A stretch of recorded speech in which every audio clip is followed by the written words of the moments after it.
As I played through the demo for Kirby and the Forgotten Land, I was struck with the important differences between composing music for a listening audience and composing for a video game.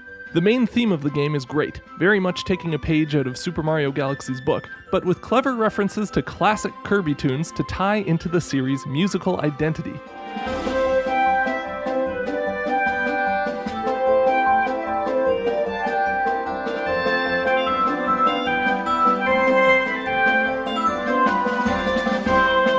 But while the tune was nice enough to listen to on its own, it didn't always match up with the flow of the level. The big orchestral arrangement is very dynamic. There's lots of contrasting textures and energy levels used, ranging from huge brass melodies to light wind section playing, and this is typically a big part of what makes an arrangement fun to listen to. But when playing through the end of the demo level, I happened to beat the boss at the end right after the piece transitioned from its climax back to the quiet flute melody at the beginning of the loop. The energy of the music came down to its low point right as the energy of the gameplay was coming to a climax, and the result was the most anticlimactic boss fight I may have ever experienced.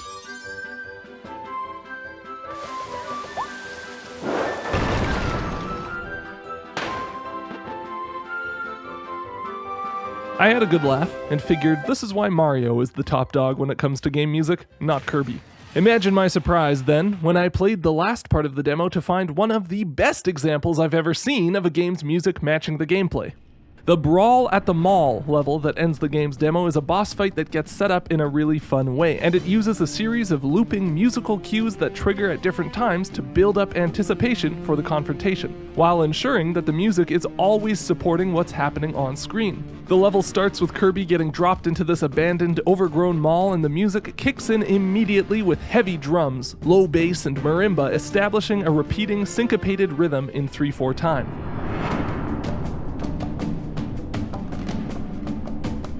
This section does a great job setting the right tone as you move through the mall.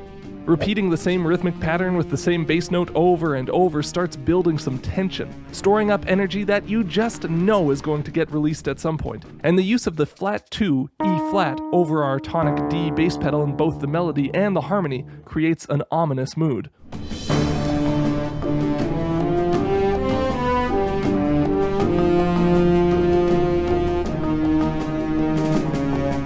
The trombone chords that come in between statements of the initial melody line ramp up the tension by shifting between D minor, E flat minor over D, and F minor over D chords in this commanding rhythm.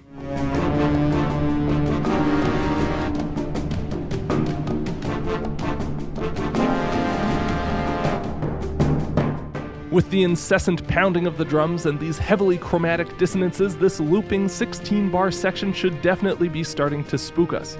Just what are we going to find lurking around this mall? The design of the level does the same thing. What was that shadow that flitted past? What is it we hear stomping around in the distance? And what is with this big pile of bananas?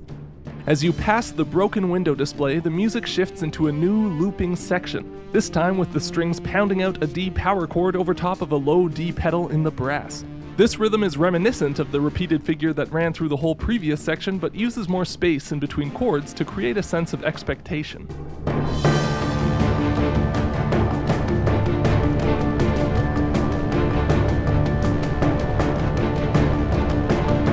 One thing that's cool about this is how seamlessly the music transitions from the first section to this one. Once you trigger the shift, the music waits until the phrase currently being played is done to switch over to the next section. Each phrase in the first section, the 4-bar melody here and the 2 trombone statements, facilitates the music changing on the following beat 1 well, and the common D bass pedal between the 2 sections makes the transition super smooth. An added cymbal swell triggers to help the music move between the 2 sections regardless of what point in the section you're shifting. This D power chord section loops from the display window until you get inside the food court, a short distance that's really only there to smoothen out the transition from the previous section to the section that comes after this. Moving to the following section after any of these 4 bars in the loop will sound equally smooth since they're all so similar, whereas the previous section would need to finish out its 2 or 4 bar phrase first for the transition to sound natural. The hallway here is long enough that, if you just sprint from the first area all the way to the food court, you have enough time for the first section to finish a phrase and move into this intermediary vamp for at least a couple of bars to act as a cushion before you reach the trigger for the next section. and what a trigger it is. When you get inside the food court, you find it covered in trash and empty. After just enough time to wonder what's supposed to be here, the camera swings around to point out the window and reveal an enormous, punk rock looking gorilla that's feeling rowdy. This is the moment that the entire level has been leading up to, and the music starts building up its pent up energy towards a release. The high strings come in with these stabbing tritones, while the low brass gives us this melodic figure that outlines an E-flat 7 chord underneath. The dissonance grows even sharper when this tower of tremolo strings, chock full of tritones, crescendos into the moment the gorilla smashes his fist through the window and grabs you.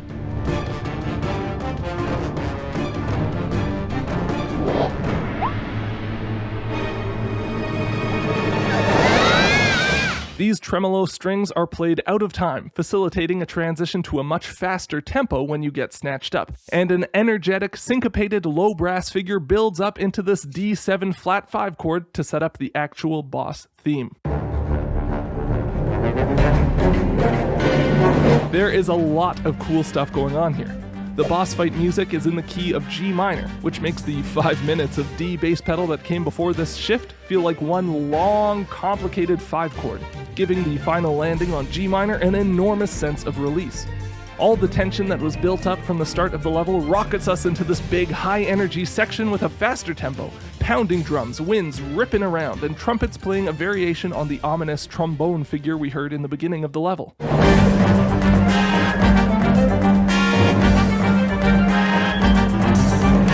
Putting this riff in a higher range and making these flat 2 chords major, A flat over G's, rather than minor, like they were the first time around with those E flat minor over D's, keeps the music on the exciting side of daunting. This 4-bar introduction leads into the main loop of the boss fight music, which suddenly switches from a heavy syncopated 3/4 time to a lighter, bouncy 6/8 time feel.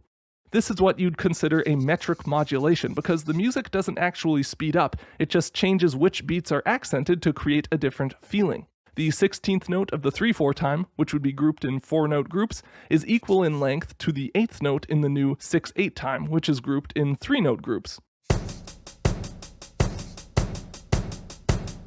This metric modulation was a brilliant decision to keep the music in line with the gameplay. See, the moment the gorilla, who we now know is named Gorimondo, grabs you is the moment the cue building up to a D7 flat 5 chord hits.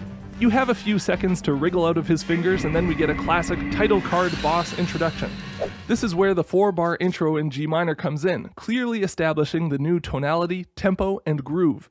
This moment is designed so that this 4-bar intro ends just as the title card animation does, and you begin the actual boss fight able to control Kirby right as the 6/8 section begins. If you're like me, your first instinct when getting back control over your character in this kind of situation is going to be to run and jump around. And so the big, heavy, syncopated rhythms we hear as we see this big gorilla beating his chest perfectly switches to a sprightly woodwind melody right as we see our little pink hero bouncing around.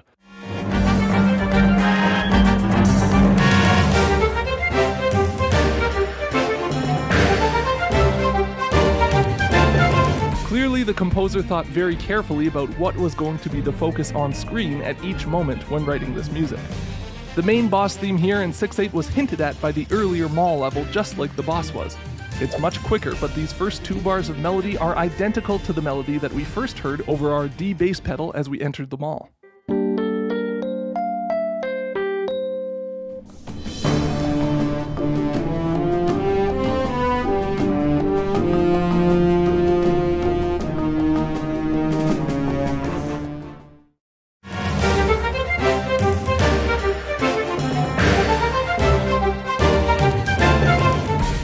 Originally, this figure led into a dark-sounding, flat 2 to raised 7th to 1 resolution to our then tonic D. But this time, the figure continues bouncing up and down arpeggios outlining a G minor to C to E flat major 7 to D minor 7 progression. The major 4 chord in a minor key adds some brightness to the music, especially compared to all the flat 2 darkness that we've become accustomed to so far. The anticipation is finally over, and we're ready to face the challenge that we've been presented with. The theme switches back and forth between this light 6/8 feel and the heavier syncopated 3/4 rhythms that we saw in the intro, and I think these two ideas can be associated with our hero and villain respectively. If you associate the two rhythmic feels with the characters who were in focus when they were introduced, we start to see a musical battle between the two going on that matches the battle on screen. After a couple statements of the melody, we get this dissonant transition, chords moving up in minor thirds leading into our introductory gorilla figure in the key of A flat minor.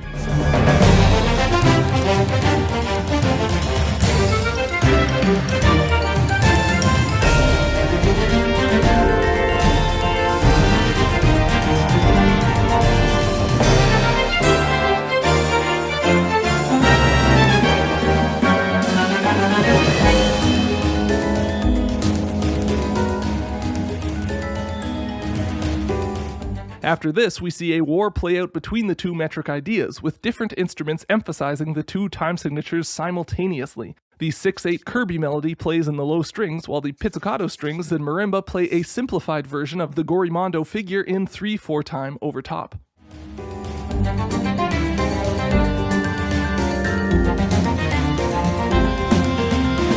We start to see much less stable harmony here too, shifting from our home key of G minor down to F minor, then getting this same rhythmic clash between the melody and accompaniment going as this D flat 6 chord drops down to a C minor 11, before the piece reaches its climax with these huge dissonant altered dominant chords.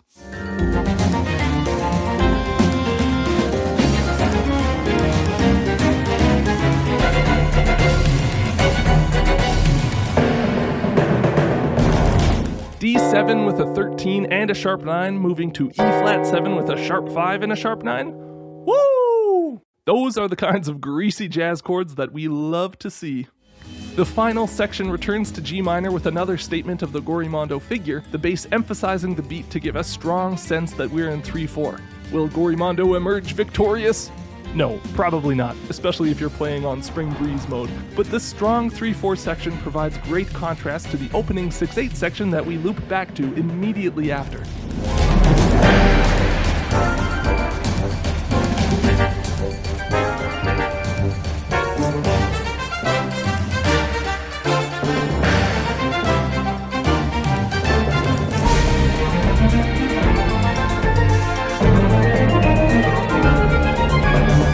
I just love this battle between the two meters that plays out in this theme.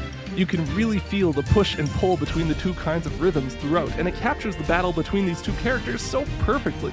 Even so, I don't think the piece would have been half as exciting if it hadn't been set up so nicely by the introductory level leading up to it. At all times, the music was guiding how you were supposed to feel moving through the level, and emphasizing the action on screen in a very direct way without ever being distracting. Without that kind of musical support, a game just doesn't pack the same punch. I am very excited to see what other ways the music team has matched up the soundtrack to the gameplay when the full game comes out, which it probably has by the time this video comes out. Thanks so much for watching, check out my Patreon if you want to download my full transcription of the piece, and I hope to see you all in the next one.